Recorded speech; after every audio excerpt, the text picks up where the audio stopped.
ദുരന്തഭൂമിയിലെ വ്യത്യസ്തമായ കാഴ്ചകൾ നമ്മൾ കാണണമെന്ന് വിചാരിക്കാതെ തന്നെ നമ്മുടെ കൺമുന്നിലൂടെ പോയി മറയുന്ന അവസ്ഥ സാമൂഹ്യ മാധ്യമങ്ങൾ നിരീക്ഷിക്കുന്ന ആളുകൾക്കുണ്ടാകും. ഇന്ന് വളരെ യാദൃച്ഛികമായി എല്ലാം നഷ്ടപ്പെട്ട ഒരു സുഹൃത്തിൻ്റെ ഏതോ ഒരു ഓൺലൈൻ മീഡിയയ്ക്ക് കൊടുത്ത വാർത്താശകലം ശ്രദ്ധയിൽപ്പെടുകയുണ്ടായി. എൻ്റെ എല്ലാം പോയി, മക്കൾ പോയി, ഭാര്യ പോയി, എല്ലാം പോയി. അവർക്കെന്നെ വളരെ ഇഷ്ടമായിരുന്നു. അവരൊത്ത് ജീവിക്കാൻ പറ്റിയില്ല. പ്രവാസിയായ മനുഷ്യൻ്റെ സങ്കടങ്ങളുടെ വാക്കുകൾ ഇങ്ങനെ തുടരുന്നതിനിടക്ക് ആരോ ബാക്ക്ഗ്രൗണ്ടിൽ ആ വീഡിയോ എഡിറ്റ് ചെയ്ത് അദ്ദേഹവും അദ്ദേഹത്തിൻ്റെ കുട്ടികളും ഡോക്ടർ കളി കളിക്കുന്ന വീഡിയോ ഒക്കെ ചേർത്തിട്ടുണ്ട്. ഉപ്പാനെ ഇങ്ങനെ മക്കള് സ്റ്റെതസ്കോപ്പ് വെച്ച് പരിശോധിക്കുന്നതും വാപ്പയും മക്കളും വീട്ടിലെ കളിതമാശകൾക്കിടയിൽ കാണിക്കുന്ന കാര്യങ്ങളൊക്കെ അവർ അപ്പോൾ ഒരു തമാശക്ക് വേണ്ടി റെക്കോർഡ് ചെയ്ത് വെച്ചത് അദ്ദേഹത്തിൻ്റെ ഗാലറിയിൽ ഇപ്പോഴും മായാതെ കിടക്കുന്നത് കാണിച്ചു കൊടുത്തപ്പോൾ ഒരുപക്ഷെ ഓൺലൈൻ മീഡിയയുടെ ആളുകൾ ചെയ്തതായിരിക്കും. ശരിക്കും മനസ്സ് നൊന്തുപോയ വല്ലാത്തൊരു നിമിഷമാണത്. മോളുടെ മുടി അദ്ദേഹം ചീക്കി കൊടുക്കുന്നു. പലപ്പോഴും ഈ ഫോട്ടോകളും ഇത്തരം കാര്യങ്ങളൊക്കെ ഇസ്ലാം അതിൽ ചില നിബന്ധനകളും ചില നിയമങ്ങളൊക്കെ വെക്കുന്നത് ഇത്തരം ചില കാര്യങ്ങൾ കൊണ്ട് തന്നെയാണ്.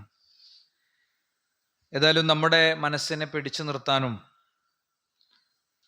നമ്മൾ സ്വയം സുരക്ഷിതരാകാനുമുള്ള ധാരാളം വഴികളുണ്ട്, ചില രക്ഷാമന്ത്രങ്ങളുണ്ട്. പക്ഷേ പലപ്പോഴും ചിലരെങ്കിലും അത്തരം രക്ഷാമന്ത്രങ്ങളെക്കുറിച്ച് അറിയില്ല. സുരക്ഷിതത്വത്തിനു വേണ്ടി ചൊല്ലേണ്ട പ്രാർത്ഥനകളുണ്ട്, പല ആളുകൾക്കും അതറിയില്ല. സുരക്ഷിതത്വത്തിനു വേണ്ടി ചൊല്ലേണ്ട പ്രാർത്ഥനകൾ ഞാൻ പറഞ്ഞപ്പോൾ ചിലർക്കൊക്കെ ചില ദിക്റുകളൊക്കെ അവരുടെ ഓർമ്മയിലേക്ക് ഇപ്പോൾ അങ്ങനെ വന്നിട്ടുണ്ടാകും. എന്നാൽ പലരും സീറോ ആയിരിക്കും. ഈ രക്ഷാമന്ത്രങ്ങളൊന്നും ചൊല്ലാതെ തന്നെ നാം സുരക്ഷിതരായിരിക്കുന്നു എന്നത് അള്ളാഹു നമുക്ക് നൽകുന്ന കാരുണ്യമാണ്. എന്നാൽ ചിലപ്പോഴെങ്കിലും എല്ലാ മന്ത്രങ്ങളും എല്ലാ ദിക്റുകളും എല്ലാ പ്രാർത്ഥനകളും ഒക്കെ ചൊല്ലിയിട്ടും എൻ്റെ പ്രശ്നങ്ങൾ തീരുന്നില്ല, എൻ്റെ പ്രതിസന്ധികൾ അവസാനിക്കുന്നില്ല എന്ന മനോനില ഉള്ളവരും ഉണ്ടാകും. എനിക്കെപ്പോഴും പ്രശ്നമാണ് എന്നവരിങ്ങനെ അസ്വസ്ഥതപ്പെട്ടുകൊണ്ടിരിക്കും. ഞാൻ ഖുർആൻ ഓതുന്നുണ്ട്, ഞാൻ നിസ്കരിക്കുന്നുണ്ട്, ഞാൻ ദിക്റ് ചൊല്ലുന്നുണ്ട്, ഞാൻ സദഖ കൊടുക്കുന്നുണ്ട്, ഞാൻ എല്ലാം ചെയ്യുന്നുണ്ട്, എന്നിട്ടും എനിക്ക് പ്രശ്നങ്ങളാണ് എന്ന് ചിന്തിക്കുന്നവരും ഉണ്ടാകും. ആദ്യം അവരോടാണ് നമ്മൾ 2 വാക്ക് പറയുന്നത്. എപ്പോഴും ഏത് കാര്യത്തിനു വേണ്ടി പ്രാർത്ഥിക്കുമ്പോഴും നമ്മുടെ ഉള്ളിൽ 100% ഇതിനെനിക്ക് ഉത്തരം കിട്ടും എന്ന് വിചാരിച്ചിട്ടാണ് നമ്മൾ പ്രാർത്ഥിക്കേണ്ടത്. കിട്ടുകയാണെങ്കിൽ കിട്ടട്ടെ എന്ന് വിചാരിച്ചിട്ടല്ല. ഉദുഉല്ലാഹ വഅൻതും മൂഖിനൂന ബിൽ ഇജാബ. നിങ്ങൾ അള്ളാഹുവോട് പ്രാർത്ഥിക്കണം, നിങ്ങൾക്ക് അള്ളാഹു ഉത്തരം തന്നിരിക്കും എന്ന പ്രതീക്ഷയോടുകൂടെയാണ് പ്രാർത്ഥിക്കേണ്ടത്. വഅലമു അന്നല്ലാഹ ലാ യസ്തജീബു ദുആഅ മിൻ ഖൽബിൻ ഗാഫിലിൻ ലാഹിൻ. അശ്രദ്ധമായി പ്രാർത്ഥിക്കുന്ന, എന്താണ് പ്രാർത്ഥിക്കുന്നതെന്ന് അയാൾക്ക് തന്നെ അറിയാതെ അശ്രദ്ധമായി പ്രാർത്ഥിക്കുന്ന, ദിക്റും പ്രാർത്ഥനയൊക്കെ നടക്കുമ്പോൾ മനസ്സ് വേറെ ഇതിലെയോ പാറി നടക്കുകയാണ്. സുബ്ഹാനല്ലാഹ് ചെല്ലുന്നുണ്ട്, അല്ലാഹു അക്ബർ ചെല്ലുന്നുണ്ട്, അല്ലാഹു മഗ്ഫിർലി ചെല്ലുന്നുണ്ട്. ഇതൊക്കെ ചെല്ലുമ്പോൾ മനസ്സ് വേറെ ഏതോ ലോകത്താണ്. അങ്ങനത്തെ ഒരാൾക്കും പ്രാർത്ഥനയ്ക്ക് ഉത്തരം കിട്ടുകയില്ല. പലപ്പോഴും മെഡിക്കലി ഒഴിവാക്കപ്പെട്ടതൊക്കെ ആയിരിക്കും ചിലതൊക്കെ. മെഡിക്കലി ഒഴിവാക്കപ്പെട്ടതാണ്. ആ മെഡിക്കലി ഇനി ചികിത്സ വേണ്ട, നിങ്ങൾ വീട്ടിലേക്ക് പോയിക്കോളൂ എന്നൊക്കെ പറഞ്ഞിട്ടുണ്ടാകും. അത് പറയുമ്പോഴും നമ്മുടെ ഉള്ളിൽ എല്ലാം കഴിഞ്ഞു എന്നുള്ളൊരു മാനസികാവസ്ഥയല്ല വേണ്ടത്. പടച്ചോനെ, ഇതിൽ ഹൈറായത് ഇനിയും ജീവിക്കൽ ഹൈറാണെങ്കിൽ ആ ജീവിതം തരാൻ നിനക്ക് പറ്റും. അള്ളാഹിനെ സംബന്ധിച്ചിടത്തോളം അള്ളാഹു കുൻ എന്ന് പറഞ്ഞാൽ തീർന്ന കേസുള്ളൂ. കുൻ എന്ന് പറഞ്ഞാൽ ഉണ്ടാകും. 20 കൊല്ലമായിട്ട് പലതരം ട്രീറ്റ്മെന്റുകൾ നടത്തിയിട്ടുണ്ട്, കുഞ്ഞുണ്ടായിട്ടില്ല. ഇനി എന്ത് ചികിത്സയാണെന്ന് ചിന്തിച്ച് എല്ലാം ഉപേക്ഷിക്കല്ല, നേരെ തിരിച്ച് അള്ളാഹുവോട് ആത്മാർത്ഥമായി സംസാരിക്കാൻ നമ്മളെ സംബന്ധിച്ചിടത്തോളം തീർച്ചയായും കഴിയണം. അങ്ങനത്തെ എത്രയോ അനുഭവങ്ങൾ നമ്മുടെ മുന്നിലുണ്ട്. നമ്മുടെ ഇവിടെ പെരിന്തൽമണ്ണുള്ളൊരു സുഹൃത്ത്, അദ്ദേഹം ക്യാൻസർ ബാധിതനായി. അദ്ദേഹത്തിന് കേരളത്തിലെ വളരെ പ്രഗത്ഭമായ ഒരു ഹോസ്പിറ്റലിൽ നിന്ന് ഇനി നിങ്ങൾ ചികിത്സിക്കണ്ട എന്ന് പറഞ്ഞ് വിട്ടതായിരുന്നു. പക്ഷേ മറ്റൊരു ഡോക്ടറെയും മറ്റൊരു മെഡിക്കൽ സംവിധാനത്തെയും കണ്ടു. അദ്ദേഹം ചികിത്സിച്ചു. അദ്ദേഹം പൂർണ്ണമായി ജീവിതത്തിലേക്ക് വന്നു. കഴിഞ്ഞ വെള്ളിയാഴ്ച അദ്ദേഹം ICUലായിരുന്നു. വീണ്ടും അദ്ദേഹം ഒരു 8-9 മാസങ്ങൾക്ക് ശേഷം വീണ്ടും രോഗബാധിതനായി. നമ്മളോടൊക്കെ വന്ന് കാണാനൊക്കെ പറഞ്ഞു. എല്ലാവരും പ്രാർത്ഥിച്ചു. അദ്ദേഹം വീണ്ടും തിരിച്ചു വന്നിരിക്കുകയാണ്. അപ്പം നിരാശയില്ലാത്ത ഒരു മനസ്സാണ് നമുക്ക് എവിടെയും വേണ്ടത്. ജീവിതത്തിൽ എന്താവശ്യമുണ്ടെങ്കിലും എന്നോട് ഏറ്റവും സ്നേഹം എൻ്റെ റബ്ബിനാണ്. മഹാനായ റസൂൽ സല്ലല്ലാഹു അലൈഹി വസല്ലം തങ്ങൾ ആയിഷ ബീവിയോട് പറഞ്ഞ ആ രംഗം നമ്മളെ മനസ്സിൽ ഇപ്പോഴും ഉണ്ട്. വിശന്ന് വലഞ്ഞ ഒരു ഉമ്മയും ഒരു കുഞ്ഞും റസൂലുള്ളാഹി സ്വല്ലല്ലാഹു അലൈഹി വസല്ലം തങ്ങളുടെ വീട്ടിൽ വന്ന് അങ്ങനെ നിൽക്കുകയാണ്. അപ്പൊ ഉള്ളിൽ പോയി ഒക്കെ തപ്പിയതിന് ശേഷം ആയിഷ റളിയല്ലാഹു അൻഹയ്ക്ക് ഒരു ചുള കാരക്കയാണ് കിട്ടിയത്. അതെടുത്ത് അവരെ വീട്ടിൽ കൊടുത്തു. ജസീറത്തുൽ അറബിന്റെ മഹാഭരണാധികാരിയുടെ വീട്ടിലെ ദാരിദ്ര്യത്തെ നമ്മൾ ഇതിന്ന് പഠിക്കണം. ആ സ്ത്രീ ഇങ്ങനെ പോകുമ്പോൾ അള്ളാഹുവിന്റെ റസൂൽ സല്ലല്ലാഹു അലൈഹി വസല്ലം തങ്ങൾ പറയുന്നുണ്ട്, ചോദിക്കുന്നുണ്ട്, ആയിഷ, ആ കുഞ്ഞിനെ ആ സ്ത്രീ ആ മരുഭൂമിയിൽ എവിടെയെങ്കിലും ഉപേക്ഷിക്കുന്നു നീ വിചാരിക്കുന്നുണ്ടോ? ആയിഷ റളിയല്ലാഹുവിന് കൊടുത്ത ഉത്തരം എന്താ? നബി, ഒരു ഉമ്മ അങ്ങനെ ചെയ്യൂല. അല്ലെങ്കിൽ ആ ഉമ്മക്ക് ആ കുഞ്ഞിനോട് ഉള്ളിലേറെ വലിയ സ്നേഹം അടിമയോട് അള്ളാഹുവിനുണ്ട് എന്നാണ്.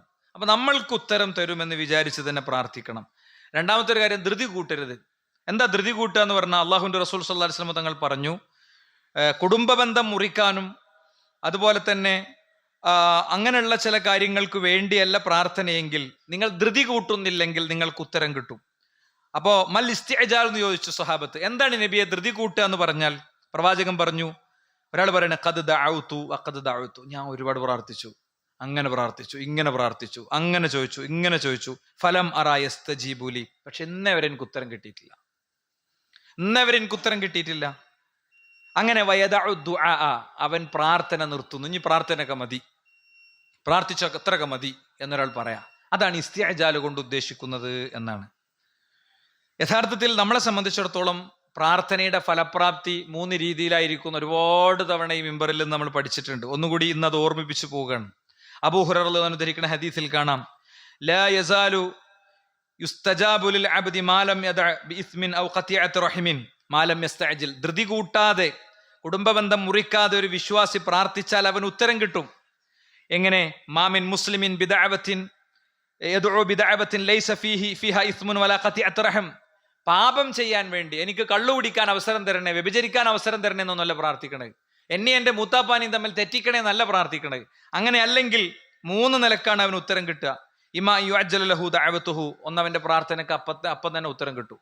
രോഗം, ചികിത്സ, വിദ്യാഭ്യാസം എന്തും അപ്പം തന്നെ അള്ളാഹു ഉത്തരം കൊടുക്കും. വഇമാ യുദ്ദഖറഹ ലഹു ഫിൽ ആഖിറ, അല്ലെങ്കിൽ ആ ചോദ്യത്തിന്റെ ഉത്തരം കിട്ടേയില്ല, അതങ്ങനെ പ്രാർത്ഥിച്ച് പ്രാർത്ഥിച്ച് കാലം കഴിഞ്ഞ് മരിച്ചു പോകും. പക്ഷെ പരലോകത്തേക്ക് ഒരു അമലായിട്ട് അത് ഉണ്ടാകും. വഇമ്മാ ഇൻ യസ്രിഫ അൻഹു മിനസ്സുഇ മിസ്ലഹ, അല്ലെങ്കിൽ ഈ ചോദ്യം കൊണ്ട് വേറൊരു നേട്ടം കൊടുക്കും, വേറൊരു ദ്രോഹം അള്ളാഹു തടയുന്ന സാഹചര്യം ഉണ്ടാകും. അല്ലെ? ഇപ്പൊ നിങ്ങൾ നോക്ക്, കഴിഞ്ഞ ആഴ്ച നമ്മൾ പറഞ്ഞ ഹസനുൽ ബസ്രി റഹിമഹുല്ലയുടെ ജീവിതം തന്നെ മതി ഈ ഒരു കാര്യത്തിന്. എന്റെ ഖുതുബിന്റെ അവസാന ഭാഗത്തിന് ഹസനുൽ ബസ്രിനെ ഉദ്ധരിച്ചിരുന്നു. എന്താണ്? ലാ ഇലാഹ ഇല്ലല്ലാഹുൽ അലീമുൽ ഹലീം, ലാ ഇലാഹ ഇല്ലല്ലാഹു റബ്ബുസ് സമാവാതി വൽ അർളി വറബ്ബുൽ അർശിൽ കരീം എന്ന ദുആ ചൊല്ലിയാൽ പ്രയാസം നീങ്ങിക്കിട്ടുന്നതാണ്. ആ വിഷയം പഠിപ്പിക്കുമ്പോൾ ഹസനുൽ ബസ്രി പറയാ, ഞാൻ ഹജ്ജാജ് ഇബ്നു യൂസുഫിന്റെ അടുത്തേക്ക് പോയി. ഹജ്ജാജ് ഇബ്നു യൂസുഫ് എന്ന് പറഞ്ഞാൽ മൂപ്പർക്ക് ചെറിയൊരു തെറ്റിയാൽ തന്നെ തല എടുത്ത് നിലത്ത് കിടുന്ന ആളാണ്. അപ്പൊ ഞാൻ അദ്ദേഹത്തിന്റെ കൊട്ടാരത്തേക്ക് കയറി ചെന്നപ്പോൾ ഞാൻ ഈ ദുആ ചൊല്ലിയിട്ടാണ് കയറി ചെന്നത്. അപ്പൊ അദ്ദേഹം പറയാ, അന്നെ ഞാൻ ആ കൊട്ടാരവാതിൽക്ക് കണ്ടപ്പോൾ കൊല്ലണം എന്ന് വിചാരിച്ചു, പക്ഷെ എന്റെ മനസ്സിൽ എന്തൊക്കെയോ ഒരു മാറ്റം ഉണ്ടായി. എന്താ കാരണം എന്ന് എനിക്കറിയില്ല, അപ്പൊ അതുകൊണ്ട് നിന്റെ ആവശ്യം നീ ചോദിച്ചോ, ഞാൻ ചെയ്തു തരാം എന്നാണ്. അപ്പൊ അത് ദുആക്കുണ്ടായ പ്രതികരണം തന്നെയാണ്. ചോദിച്ച ചോദ്യത്തിന് അപ്പൊ ഉത്തരം കിട്ടി. ഇനി നോക്കൂ നിങ്ങൾ, ഇന്ന് നമ്മൾ പുതിയതായി പഠിക്കുകയാണെങ്കിൽ ഉമ്മു സലമ റളിയല്ലാഹു അൻഹ അവരുടെ അനുഭവം പറയുന്നുണ്ട്. എന്താണ്? ഉമ്മു സലമ റളിയല്ലാഹു അൻഹ പറയാണ്, അള്ളാഹുവിന്റെ റസൂൽ സല്ലല്ലാഹു അലൈഹി വസല്ലമ തങ്ങൾ അബൂ സലമയുടെ മയ്യത്തിന്റെ അരികിൽ ഞാൻ നിൽക്കുമ്പോൾ വന്നു. ഉമ്മു സലമയുടെ ചരിത്രം വളരെ വിശദമായി പറയേണ്ട ഒന്നാണ്. നമുക്ക് പലർക്കും അതിൽ വലിയ പാഠങ്ങളുണ്ട്. അവരും അവരുടെ ഭർത്താവ് അബൂ സലമയും ഇസ്ലാം സ്വീകരിച്ചു, ഹിജറക്ക് തീരുമാനിച്ചാൽ എന്താ അതിന്റെ അവസ്ഥ? ഒരാള് ഇപ്പൊ വെട്ടത്തൂരിൽ നിന്ന് ഹിജറ പോകാന്ന് വിചാരിക്കുക. വെട്ടത്തൂര് 100% പിന്നീടൊക്കെ താമസിക്കാവുന്ന നാടായി മാറിയാലും പിന്നെ അങ്ങോട്ട് വരാൻ പറ്റില്ല പറഞ്ഞാൽ ഇവിടെ സ്ഥിരതാമസാക്കാൻ പറ്റൂല. അങ്ങനെ അവര് മക്കത്തുനിന്ന് പോകുമ്പോൾ കുടുംബം പിടിച്ചു വെച്ചു, അവരെ മാത്രം പിടിച്ചു വെച്ചു. അബൂ സലമ പോയി. അവസാനം അബൂ സലമ അവിടെ ചെന്ന് രോഗബാധിതനായി. കുടുംബം അവസാനം അവർ നിലപാട് മാറൂല എന്ന് ഉറപ്പിച്ചപ്പോൾ അവരെ മദീനയിലേക്ക് തന്നെ വിട്ടു. ദീർഘമായ ചരിത്രമാണ്, നമ്മളെ സമയത്തിന്റെ പരിമിതി ഉണ്ട്, ഇരിക്കട്ടെ. അപ്പോ അവര് അബൂസലമന്റെ അടുത്തേക്ക് എത്തുന്നത് അവർ മരിക്കാനാവുമ്പോഴാണ്. അബൂസലമ മരിച്ചു കൊടുത്ത് പ്രവാചകൻ വരികയാണ്. അപ്പോൾ അള്ളാഹുവിന്റെ റസൂൽ ഒരു ദുആ പഠിപ്പിച്ചു, എനിക്കും നിങ്ങൾക്കൊക്കെ വേണ്ടിയിട്ടുള്ള ദുആ. എന്താണ്? ഉമ്മുസലമയോട് പറഞ്ഞു, ഇന്നാ ലില്ലാഹി വ ഇന്നാ ഇലൈഹി റാജിഊൻ ചൊല്ലണം. അതിന് ഇസ്തിർജ എന്നാ പറയാ. എന്ത് ദുരന്തം കണ്ടാലും അല്ലെ, ഇന്നാ ലില്ലാഹി വ ഇന്നാ ഇലൈഹി റാജിഊൻ എന്ന് ചൊല്ലണം. പിന്നെ അല്ലാഹുമ്മ ഉജ്ർലി ഫീ മുസീബത്തി വഖ്ലുഫ് ലീ ഖൈറൻ മിൻഹാ. അല്ലാഹുമ്മ ഉജ്ർലി ഫീ മുസീബത്തി, എന്റെ ഈ ദുരന്തത്തിന് എനിക്ക് നീ കൂലി തരണം. വഖ്ലുഫ് ലീ ഖൈറൻ മിൻഹാ, ഈ ദുരന്തം കൊണ്ടുണ്ടായ എന്റെ നഷ്ടത്തിന് നീ പകരമായി അതിലേറെ നല്ലത് തരികയും വേണം എന്ന് എന്നോട് പ്രാർത്ഥിക്കാൻ വേണ്ടി ആവശ്യപ്പെട്ടു.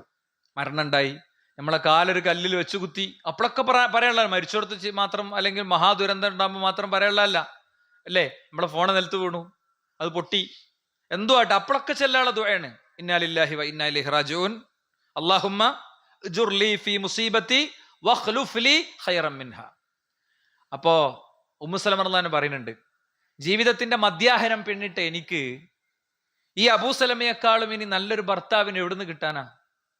ഞാനാണെങ്കിൽ ഒരു കുഞ്ഞുള്ള ഉമ്മയാണ് എന്ന് ഞാൻ മനസ്സിൽ വിചാരിച്ചു. പക്ഷെ എൻ്റെ നബി പറഞ്ഞല്ലേ ഞാൻ ചൊല്ലി. പിന്നെന്താ സംഭവിച്ചത്?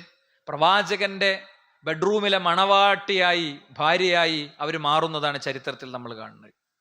അപ്പൊ ചോദിച്ച ചോദ്യങ്ങൾക്ക് ചിലപ്പോൾ പഠിച്ചോൻ അതേ കാര്യത്തിന് തന്നെ അപ്പം തന്നെ ഉത്തരം തരും. അങ്ങനെ ധാരാളം ഉദാഹരണങ്ങൾ നമുക്ക് പറയാൻ പറ്റും. ഇനി ഒന്നും കിട്ടില്ല എന്ന് വിചാരിച്ചോളി, എങ്കിലും നിങ്ങൾ നോക്കി അദ്കാറുകളുടെയും ദുആന്റെ ഒക്കെ പുണ്യം പറയുന്ന ഒരു ഹദീസിൽ കാണാം. മുആദ് ബിൻ ജബൽ റളിയല്ലാഹു അൻഹു പറയാണ്, എന്താ അദ്ദേഹം പറയുന്നത്? അലാ ഉഖ്ബിറുക്കും ബിഖൈരി അഅമാലിക്കും വഅസ്കാഹ ഇൻദ മലീകിക്കും. നിങ്ങളുടെ രാജാതിരാജനായ റബ്ബിന്റെ അരികിൽ ഏറ്റവും ശ്രേഷ്ഠവും ഉത്തമവുമായ ഏറ്റവും പരിശുദ്ധമായ ഒരു കാര്യം നിങ്ങൾക്ക് പറഞ്ഞു തരാം. വഅർഫഉഹാ ഫീ ദർജതിക്കും, നിങ്ങളുടെ പദവിയെ ഉയർത്തിത്തരുന്ന ഒരു കാര്യം പറഞ്ഞു തരാം. വഖൈറുൽ ലക്കും മിൻ ഇൻഫാഖിൽ ദഹബി വൽ ഫിദ്ദ, സ്വർണവും വെള്ളിയും ദൈവിക മാർഗത്തിൽ, അള്ളാഹുവിന്റെ മാർഗത്തിൽ സ്വതക്ക ചെയ്യുന്നതിനേക്കാളും വലിയൊരു പുണ്യം പറഞ്ഞു തരാം. വമൻ വഅൻ തൽഖൗ അദുവക്കും ഫതദ്രിബു അനാഖഹും, യുദ്ധം ചെയ്യേണ്ട ഒരു ഘട്ടമെത്തിയ ഒരു നാട്ടിൽ, ജിഹാദിന്റെ വാളുകൊണ്ടുള്ള പോരാട്ടത്തിന്റെ ഘട്ടമെത്തിയ ഒരു സമയത്തൊരു നാട്ടിൽ, അവിടെ നിങ്ങൾ യുദ്ധത്തിന് ഇറങ്ങുന്നതിനേക്കാളും വലിയ ഒരു കാര്യം പറഞ്ഞു തരാം. നിങ്ങൾ വിജയം വരിക്കുന്ന യുദ്ധത്തെക്കാളും വലിയൊരു കാര്യം പറഞ്ഞു തരാം എന്ന് പറഞ്ഞപ്പോൾ സ്വഹാബത്ത് ശ്രദ്ധാപൂർവം കേൾക്കുകയാണ് അല്ലെ. ഒരുപാട് കാര്യങ്ങൾ പറഞ്ഞു. ഏറ്റവും നല്ലത്, ഏറ്റവും പരിശുദ്ധമായത്, ഏറ്റവും പദവി ഉണ്ടാക്കി തരുന്നത്, സ്വർണത്തെക്കാളും വെള്ളിയെക്കാളും അതിന്റെ സ്വതക്കയെക്കാളും വലുത്, പോരാട്ട ഭൂമിയിലെ തീഷ്ണമായ പോരാട്ടത്തെക്കാളും വലുത് നിങ്ങൾക്ക് പറഞ്ഞു തരാമെന്ന് പറഞ്ഞപ്പോ സ്വഹാബത്ത് കാത്തിരിക്കണം, എന്തോ വലിയൊരു അമല് തരാൻ പോകുന്നുണ്ട് എന്ന് വിചാരിച്ചിരിക്കുമ്പോ ദിക്റുല്ലാഹി അസ്സ വജല്ല, അള്ളാഹുവിനെ ഓർക്കലാണെന്നാണ്, ദിക്ർ ചൊല്ലലാണെന്നാണ്. അപ്പൊ ദിക്ർ വേണം സുഹൃത്തുക്കളെ, ദിക്ർ ജീവിതത്തിന്റെ എല്ലാ മേഖലയിലും വേണം. പക്ഷേ ശൈത്താൻ എന്ത് ചെയ്യുന്നറിയോ? ഇതിന് പുതിയൊരു ഫ്രെയിം കൊണ്ടുവരും, ഒരു പ്രത്യേക എണ്ണം നിശ്ചയിക്കും, ഒരു പ്രത്യേക രൂപം നിശ്ചയിക്കും, പഠിപ്പിക്കാത്ത ദിക്റുകൾ കൊണ്ടുവരും, അള്ളാഹുവിന്റെ റസൂൽ പഠിപ്പിക്കാത്ത ദിക്റുകൾ കൊണ്ടുവരും അല്ലെ. നമ്മൾ 2 ഖുത്ബകളിലായി ഒരു കാര്യം നല്ലതാണോ എന്നത്, നല്ലതല്ലേ എന്നതുകൊണ്ട് ചെയ്യാൻ പറ്റില്ല എന്നത് തെളിവ് സഹിതം കൃത്യമായി പറഞ്ഞിരുന്നു അല്ലെ. ഖുത്ബ ഓൺലൈനിൽ ഉണ്ടാകും, ഖുത്ബ കേൾക്കാത്ത ആളുകൾക്കോ പഠിക്കേണ്ടവർക്കോ റെഫറൻസ് ആയിട്ട് എടുക്കാം. വേറെയും പ്രഭാഷണങ്ങൾ ഇഷ്ടം പോലെ കിട്ടും. എന്താ, പ്രവാചകൻ സല്ലല്ലാഹു അലൈഹി വസല്ലം തങ്ങളുടെ സ്വഹാബി അബൂ മുസ അശ്അരി പള്ളിയിൽ ചെല്ലുമ്പോൾ, കൂഫയിലെ പള്ളിയിൽ ചെല്ലുമ്പോൾ വലിയ ദിക്ർ ഹൽക്ക നടക്കുകയാണ്. അവര് 100 വട്ടം തഹ്ലീലും 100 വട്ടം തക്ബീറും 100 വട്ടം തഹ്മീദും ഒക്കെ ചെല്ലുന്നുണ്ട്. അദ്ദേഹം നേരെ ഇബ്നു മസ്ഊദ് റളിയല്ലാഹു അൻഹുവിന്റെ അടുത്തേക്ക് പോയിട്ട് അദ്ദേഹത്തോട് വിഷയം പറയുമ്പോൾ, നിനക്ക് അവരോട് അവരുടെ തിന്മകൾ എണ്ണാൻ പറഞ്ഞുകൂടായിരുന്നോ എന്നാ ചോദിച്ചത്. എന്താണ് അതിന്റെ കാരണം? പള്ളിയിൽ ദിക്ർ ചൊല്ലൽ പുതിയതാണോ? ദിക്ർ ചൊല്ലൽ പുതിയതാണോ? അല്ല. പള്ളിയിൽ ഇങ്ങനെ ഒരു പ്രത്യേക രൂപം ഉണ്ടാക്കി, ഒരു എണ്ണം നിശ്ചയിച്ച്, ഒരു കോലം കെട്ടി ദിക്ർ ചൊല്ലൽ അത് ഇസ്ലാം പഠിപ്പിച്ചതല്ല. എണ്ണം, രൂപം, ഈ കാര്യങ്ങളൊക്കെ ആര് പഠിപ്പിച്ചിരേണ്ടതാ? അത് അള്ളാഹു പഠിപ്പിച്ചിരണ്ടാണ്. അവനുള്ള ഇബാദത്തിൻ്റെതെല്ലാം അള്ളാഹു സുബ്ഹാനഹു വതആല പഠിപ്പിച്ചു തരേണ്ടതാണ്. അപ്പൊ ദിക്ർ വലിയ മഹത്വമുള്ളതാണെന്നുള്ള കാര്യത്തിൽ ഒരു തർക്കമല്ല. അവർ രണ്ടുപേരൂടി വന്നിട്ട് അവരോട് വളരെ കണിശമായി പറയുന്ന ചരിത്രം നമുക്കറിയാം. പ്രവാചകന്റെ സ്വഹാബത്ത് മരണപ്പെട്ടു പോയിട്ടില്ല, പ്രവാചകൻ ഉപയോഗിച്ച പാത്രങ്ങൾ പൊട്ടിപ്പോയിട്ടില്ല അല്ലേ. അതുപോലെയുള്ള കാര്യങ്ങളൊന്നും അത്ര അടുത്ത കാലേ ആയിട്ടുള്ളൂ പ്രവാചകൻ വഫാത്തായിട്ട്. അതിന്റെ മുമ്പ് നിങ്ങൾ ഇസ്ലാമിൽ പുതിയ പരിപാടികൾ ഉണ്ടാക്കുകയാണോ എന്ന് ചോദിക്കുകയും ഈ പള്ളി പൊളിച്ചു കളയാനാണ് എനിക്കിഷ്ടം എന്ന് പറയുകയും ചെയ്തത് നമുക്ക് കാണാൻ പറ്റും. അതുകൊണ്ട് ദിക്റുണ്ട്, ദിക്റുകൾ ഇഷ്ടം പോലെ ദിക്റുകളുണ്ട്, അത് നമ്മൾ പഠിക്കേണ്ടത് തന്നെയാണ്. നമ്മുടെ ദുരിതങ്ങൾ നീങ്ങിക്കിട്ടാനും മറ്റൊക്കെ അല്ലേ നീണ്ട കാത്തിരിപ്പോടുകൂടെ പ്രാർത്ഥിക്കേണ്ട കാര്യമുണ്ട്. ഇന്നിപ്പോൾ രാവിലെ ഞാനൊരു ആളുമായിട്ട് സംസാരിച്ചപ്പോൾ അവർ പറഞ്ഞു, എനിക്ക് എൻ്റെ ഉമ്മൻ്റെ സ്ഥാനത്ത് നിൽക്കുന്ന ഒരാളുമായിട്ട് സംസാരിച്ചപ്പോൾ എൻ്റെ അടുത്ത് പറഞ്ഞു, ഒരു വിവാഹം കുറച്ച് വൈകി കഴിഞ്ഞതാണ്, അവർക്ക് മക്കളില്ല, 45 വയസ്സായി. അപ്പോൾ ഒരു മെഡിക്കൽ കോളേജിലൊരു ഡോക്ടറെ അടുത്ത് പോയി ചെന്ന് സംസാരിച്ചപ്പോൾ, ഈ 45 വയസ്സായിട്ടപ്പോൾ നിങ്ങൾ കുട്ടീനെയും ചോദിച്ചു വന്നത് അല്ലേ? എൻ്റെ സംസാരം കേൾക്കുന്ന ഡോക്ടേഴ്സ് അല്ലെങ്കിൽ മെഡിക്കൽ ഫീൽഡിലുള്ള ആളുകൾ മനുഷ്യരുടെ നോവുന്ന ഹൃദയത്തിൻ്റെ വേദന സ്റ്റെതസ്കോപ്പ് കൊണ്ട് ഒപ്പിയെടുക്കാൻ കഴിയുമ്പോഴേ നിങ്ങളിലെ യഥാർത്ഥ ഡോക്ടർ ഉണരുന്നുള്ളൂ എന്ന് ഞാൻ അവരോട് പറയാൻ ആഗ്രഹിക്കുകയാണ്. ICUവിൻ്റെ ഇത്തിരി പോന്ന ഹോളിനുള്ളിലൂടെ ഏന്തി വലിച്ച് തൻ്റെ ജീവന്റെ പാതിയോ തൻ്റെ പ്രിയപ്പെട്ടവരോ കിടക്കുന്ന ICUവിലേക്ക് നോക്കി എന്താ സാറേ അവസ്ഥ എന്ന് ചോദിക്കുമ്പോൾ അത് കാര്യങ്ങൾ ഡീറ്റെയിൽ ആയി ഒന്ന് ചെക്കപ്പ് കഴിഞ്ഞ് ഡിസ്കഷൻ കഴിഞ്ഞ് നിങ്ങളെടുത്ത് ഡെലിവറി ചെയ്യാം എന്ന് 3 ഇംഗ്ലീഷ് വാക്ക് ചേർത്ത് വെച്ച് ഒറ്റ കമൻറ്റും പറഞ്ഞ് അടുത്ത സ്ഥലത്തേക്ക് ഓടുന്ന ഡോക്ടേഴ്സ് ആലോചിക്കണം. നിങ്ങളുടെ മുന്നിൽ വരുന്ന രോഗി, അവരിൽ നിന്ന് നിങ്ങളൊരു വേതനം വാങ്ങിയാലും ഇല്ലെങ്കിലും നിങ്ങൾക്ക് അയാളോട് ഒരു ഉത്തരവാദിത്തം ഉണ്ട്. അപ്പോൾ നേരെ ഈ ഡോക്ടർ മറ്റേ ഡോക്ടറെ അടുത്തേക്ക് വിട്ടു, ആ ഡോക്ടർ ഈ ഡോക്ടറെ അടുത്തേക്ക് വിട്ടു. അവസാനം അവരുടെ ശബ്ദം അവസാനിക്കണം എങ്ങനെയാണോ? ഞാൻ അവരോട് മറുപടി പറഞ്ഞിട്ടില്ല. ഇന്നത്തെ ഖുത്ബ ഓർക്ക് വേണ്ടി ഉണ്ടാക്കിയ ഖുത്ബയാണ്, മനസ്സിലായില്ലേ? ഇന്നത്തെ ഖുത്ബ ഓർക്ക് വേണ്ടി ഉണ്ടാക്കിയ ഖുത്ബ അയച്ചു കൊടുക്കാൻ വിചാരിച്ചിട്ടാണ്. എന്താ അറിയോ, അവസാനം പിന്നെ ഡോക്ടർ നേഴ്സ് വിളിച്ചു, അവർ കാത്തിക്കുന്നുണ്ട് ഡോക്ടറെ, ഒന്ന് കണ്ടിട്ട് പോയിക്കോളി. നേരെ മറ്റു ഡോക്ടറെ അടുത്തേക്ക് വിടിയെന്ന് പറഞ്ഞാൽ അവർ എന്നോട് പറഞ്ഞു, ഞാൻ ഇനി ഇതിനൊന്നും പോണില്ല, ഒരു ചികിത്സക്കും പോണില്ല. അവരവരുടെ ഭർത്താവിൻ്റെ ഉമ്മയെ ചികിത്സിച്ച് പരിപാലിച്ച് സംരക്ഷിച്ച് പോരുകയായിരുന്നു ഇത്രയും കാലം. വേറെ അവർക്ക് ഒന്നിനെ കുറിച്ച് ചിന്തിക്കാൻ ആലോചിക്കാനോ പോലും പറ്റൂല. ഇപ്പൊ ഞാൻ പറയണത്, നമ്മളിവിടെ ഒന്ന് ഒടഞ്ഞ് വീഴരുത്. ഇബ്രാഹിം നബി അലൈഹി സ്വലാം നോക്ക്, നിങ്ങൾ 90-95 വയസ്സായിട്ട് സൊഫിലിരുന്ന് പ്രാർത്ഥിക്കുക, പടച്ചോനെ എനിക്ക് കുഞ്ഞിനെ തരണേ. അതാണ് പ്രതീക്ഷ എന്ന് പറയുന്നത്. ഇനി അതുകൊണ്ട് കുട്ടിനെ കിട്ടിയിട്ടില്ലെങ്കിലോ അവിടെ നഷ്ടങ്ങൾ വരൂല ഞാൻ പറയണം. മൂന്നാമത്തെ രൂപം അതാണ്. ഈ ചോദിച്ച ചോദ്യത്തിന് ഉത്തരം പടച്ചോൻ തന്നിട്ടില്ലെങ്കിലും വേറെ പരിഹാരം തരും. എന്താ? ഒരു കുഞ്ഞുമില്ലാതെ തന്നെ വയസ്സാകുമ്പോൾ പ്രായമാകുമ്പോഴൊക്കെ മക്കളുള്ളവർക്ക് കിട്ടുന്നതിലേറെ നല്ല പരിരക്ഷ പടച്ചോന് കൊടുക്കാം. അത് ഈ ചോദ്യം കൊണ്ട് കിട്ടും. അതല്ലെങ്കിലോ നിങ്ങൾ നോക്ക്, അല്ലാഹു സുബ്ഹാനഹു വ തആല ഒരു രോഗവും പ്രയാസവും ഒന്നും ഇല്ലാതെ ഓതുവൊക്കെ എടുത്ത് നല്ലോണം ദിക്റൊക്കെ ചൊല്ലി മരിക്കാനാണ് കടന്ന് അല്ലേ, വസിയത്തൊക്കെ ഉണ്ട് ഏതിച്ച് മരിപ്പിക്കണം. അത്ര അനുഭവങ്ങൾ നമ്മളെ മുന്നിലുണ്ട്. അപ്പൊ മക്കൾ എന്നുള്ളത്, മക്കളില്ലാത്തത് കൊണ്ട് നൊമ്പരപ്പെടേണ്ട കാര്യമൊന്നുമില്ല. 12 കൊല്ലം മക്കൾക്ക് വേണ്ടി കണ്ണീരണിഞ്ഞൊരു മനുഷ്യൻ കഴിഞ്ഞ ദിവസം മക്കളില്ലാത്ത ഒരാളോട് പറഞ്ഞൊരു വാചകം അദ്ദേഹം എന്നോട് കോട്ട് ചെയ്തു. എന്തറിയോ? 12 കൊല്ലം മക്കൾക്ക് വേണ്ടി കരഞ്ഞു. ഇപ്പം 3 പെൺകുട്ടികളുണ്ട്, ഇപ്പം മക്കൾ ഉണ്ടായിട്ടാ കരയണേ. ഒരാൾ ഡൽഹിയിലാണ് പഠിക്കണേ, ഒരാൾക്ക് UK പോകണം പഠിക്കാനേ, ഒരാൾക്ക് UK പോകണം, ഒരാൾക്ക് ഇത് വേണം. ഒരു ഇസ്ലാമിന്റെ ചിഹ്ന അടയാളമൊന്നുമില്ല. അപ്പൊ ഇദ്ദേഹത്തിന് അറിയാം UK പഠനം എന്താണ്, ബാക്കിയുള്ളതൊക്കെ എന്താണ് എന്നൊക്കെ അറിയാം കേട്ടോ. അറിയില്ലെങ്കിൽ നമ്മളൊക്കെ ഒന്ന് അറിയണം.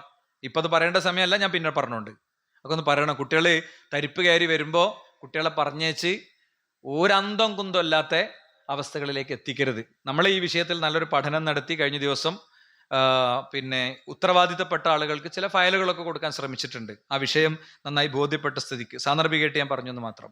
അതുകൊണ്ട് സുഹൃത്തുക്കളെ, നമ്മളെങ്ങനെ പിടിച്ചു നിർത്തുന്ന, നമുക്കിങ്ങനെ കോട്ട കിട്ടുന്ന കുറെ അദ്കാറുകളും പ്രാർത്ഥനകളൊക്കെ ഉണ്ട്. നിങ്ങൾ നോക്ക്, ഇപ്പൊ ഞാൻ വീട്ടിൽ നിന്നിറങ്ങി തിരിച്ച് വീട്ടിലേക്ക് എത്തുന്നത് വരെയുള്ള സമയത്ത് ഒരു 3-4 കാര്യങ്ങൾ, 3-4 ദുആകൾ മാത്രം പറയാം കേട്ടോ. ഒരുപാട് ദുആകളുണ്ട്, എല്ലാം കൂടി പറഞ്ഞാൽ നമ്മളെ ഓർമ്മയിൽ നിൽക്കൂല. ഒന്നെന്താണ്? അനസ് റളിയല്ലാഹു അൻഹു ഉദ്ധരിക്കുന്ന ഹദീസിൽ കാണാം, ബിസ്മില്ലാഹി തവക്കൽതു അലല്ലാഹ് ലാ ഹൗല വലാ ഖുവത ഇല്ലാ ബില്ലാഹ്. ഈ ദിക്ർ ചൊല്ലാൻ എന്താ തടസ്സം? ഇത് ഹിഫ്ളാകാത്ത ആരിലൂടെ ഉണ്ടോ? ബിസ്മില്ലാഹി തവക്കൽതു അലല്ലാഹ് ലാ ഹൗല വലാ ഖുവത ഇല്ലാ ബില്ലാഹ്. ഈ ദിക്ർ ചൊല്ലുന്ന ഒരാൾക്ക് എന്താ കിട്ടുക?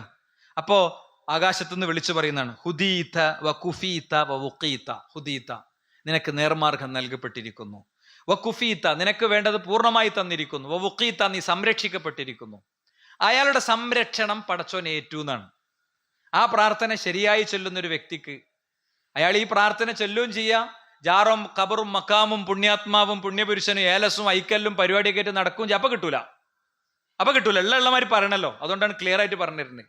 നേരെ തിരിച്ച് ഒരു ഭാഗത്ത് ഇതൊക്കെ പടപ്പുകളെ ഏൽപ്പിക്കുക, പിന്നെ പടച്ചോനോട് ഇങ്ങനെ വെറുതെ വർത്താനം പറയാം, അതുകൊണ്ട് കിട്ടൂല. പടച്ചോനോട് കൃത്യമായി പറഞ്ഞ അല്ലാഹു സുബ്ഹാനഹു വ തആല അവന്റെ സംരക്ഷണം ഏറ്റെടുക്കുന്നതാണ്.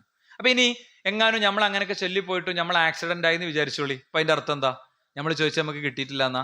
അല്ല, നമ്മൾ ആക്സിഡന്റിൽ ചെറിയൊരു മുറിവ് പറ്റി കഴിച്ചിലായില്ലേ, അത് ഈ പ്രാർത്ഥനന്റെ ഫല. മൊത്തം തല പൊട്ടിയിട്ട് കോമയിൽ കിടക്കേണ്ടവിടുന്ന് പടച്ചോൻ കഴിച്ചിലാക്കിയത്. അതാണ് രണ്ടാമത്തത്. ചോദിച്ചത് അതേപോലെ കിട്ടൂല, വേറൊന്ന് കിട്ടും എന്ന് പറഞ്ഞാൽ അതാണ്. ചിലപ്പോൾ ആക്സിഡന്റ് ആയിട്ട് മരിച്ചു എന്ന് തന്നെ വിചാരിച്ചോളി. അപ്പോൾ എന്താ, ഈ ദുആ നഷ്ടപ്പെട്ടോ? ഇല്ല, ഈ ദുആ നാളെ പരലോകത്ത് മീസാനിൽ കനം തൂങ്ങണ അമലായിട്ടുണ്ടാകും. ഇനി ഇതിൽ രസമുള്ളൊരു കാര്യമുണ്ട്. ഹദീസിൽ കാണാം, അബൂദാവൂദ് ഇരിക്കുന്ന ഹദീസിൽ കാണാം, ഒരു ശൈത്താൻ മറ്റേ ശൈത്താനോട് പറയും, കൈഫലക ബി റജുലിൻ ഖദ് ഹുദിയ വഖുഫിയ വഖിയ. നമ്മളെ നാട്ടുമ്പുറത്തെ മലയാളത്തിൽ പറയുന്നതിന്റെ അർത്ഥം എന്താ അറിയോ? എടാ ചങ്ങായി, എൻ്റെ ആള് ഇന്ന് ചൊല്ലി, എൻ്റെ ആള് ദിക്ർ ചൊല്ലി, നിന്നെ പഴപ്പിക്കാൻ നിന്നെ വലിയ പിശാചി ഏൽപ്പിച്ചാളെ ദിക്ർ ചൊല്ലി, ഞാൻ്റെ കാര്യത്തിൽ എനിക്ക് എന്ത് ചെയ്യാനാ? ഓനെന്ന് എനിക്ക് തൊടാൻ പറ്റൂല, അവനെന്ന് നിനക്ക് തൊടാൻ പറ്റൂല എന്ന് പറയുന്നതാണ്. അപ്പം ഇങ്ങനത്തെ ചില സുരക്ഷിതത്വത്തിന്റെ പ്രാർത്ഥനകളുണ്ട്.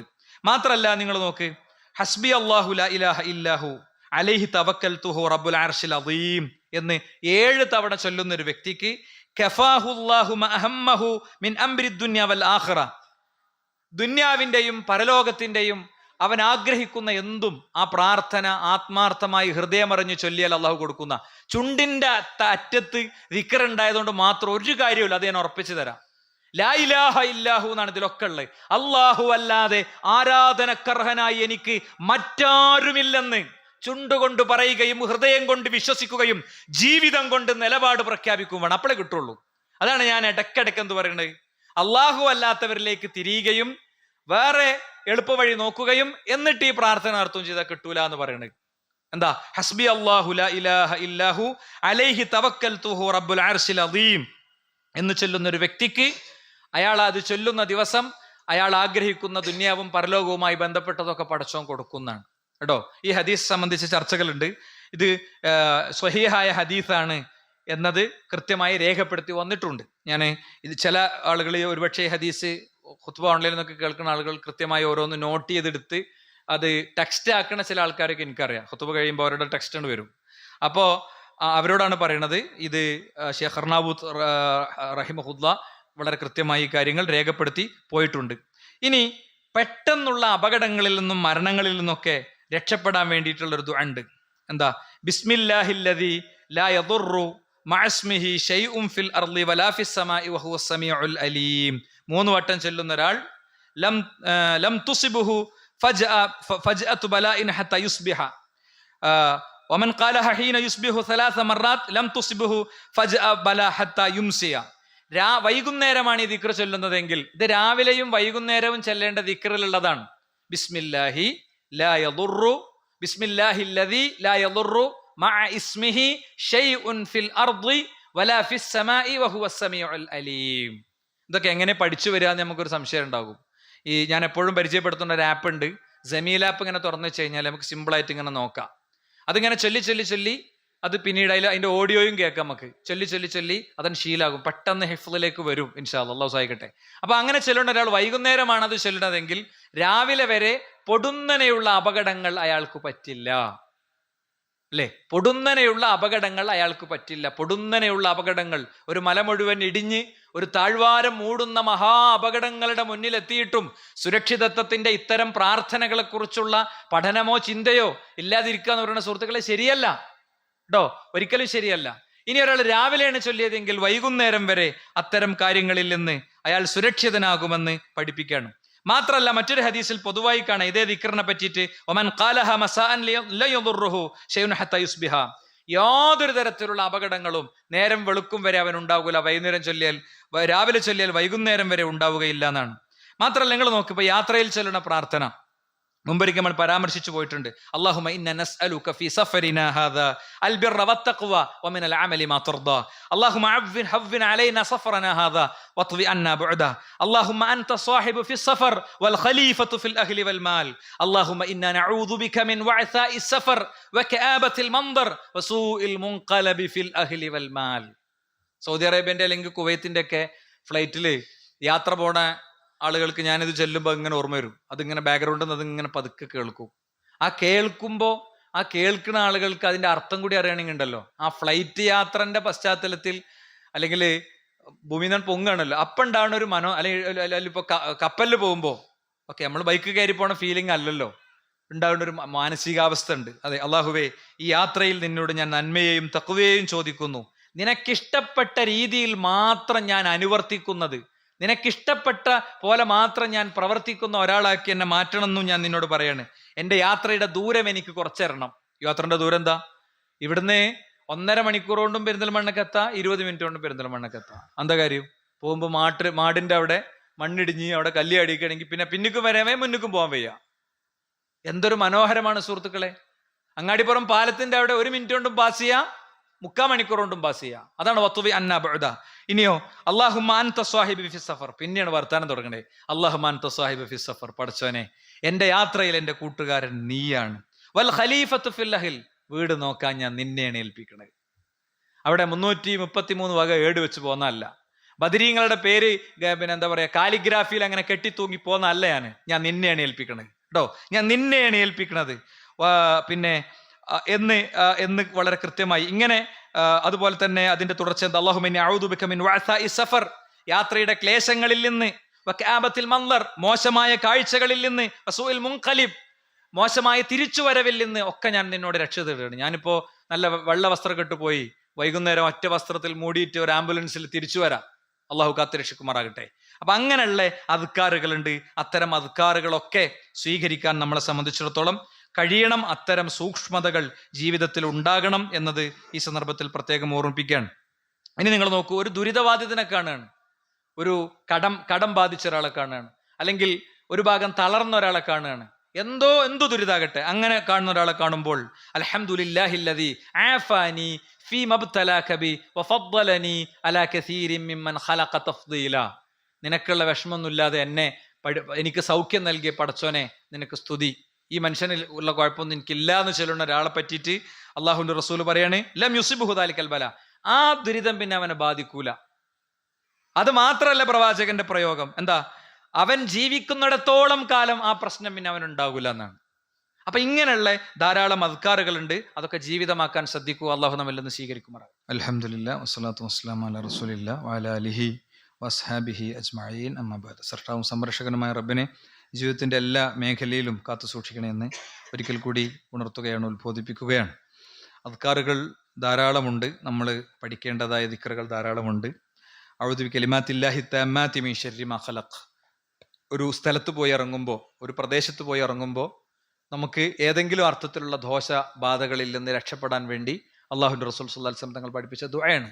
അള്ളാഹുവേ, നിന്റെ പരിശുദ്ധമായ നാമങ്ങൾ കൊണ്ട് ഞാൻ നിന്നോട് രക്ഷ തേടുന്നു എന്ന ദുആ. ഇങ്ങനത്തെ പ്രാർത്ഥനകളും ദിക്റുകളും ഒക്കെ ശരിയായി പഠിച്ച് ജീവിതം ശരിയാം വിധം ചിട്ടപ്പെടുത്തി മുന്നോട്ട് പോകാൻ ശ്രമിക്കുക. അള്ളാഹു നമ്മിൽ നിന്ന് സ്വീകരിക്കുമാറാകട്ടെ. അവൻ്റെ യഥാർത്ഥ മൂമിനുകളിൽ, മുഖ്ലിസുകളിൽ, മുത്തഖീങ്ങളിൽ അവൻ നമ്മെ ഉൾപ്പെടുത്തുമാറാകട്ടെ. ലാ ഇലാഹ ഇല്ലല്ലാഹ് എന്ന കലിമത്ത് തൗഹീദിനെ ജീവിതമാക്കാനുള്ള തൗഫീഖ് അള്ളാഹു നൽകുമാറാകട്ടെ. പ്രാർത്ഥനകളുടെ പരിരക്ഷയിൽ ജീവിതമുടനീളം തസ്കിയത്തിലും തർബിയത്തിലും കൊണ്ടുപോകാനുള്ള തൗഫീഖ് അള്ളാഹു നൽകുമാറാകട്ടെ. അല്ലാഹുമ്മ ഗ്ഫിർ ലിൽ മുഅ്മിനീന വൽ മുഅ്മിനാത്ത്.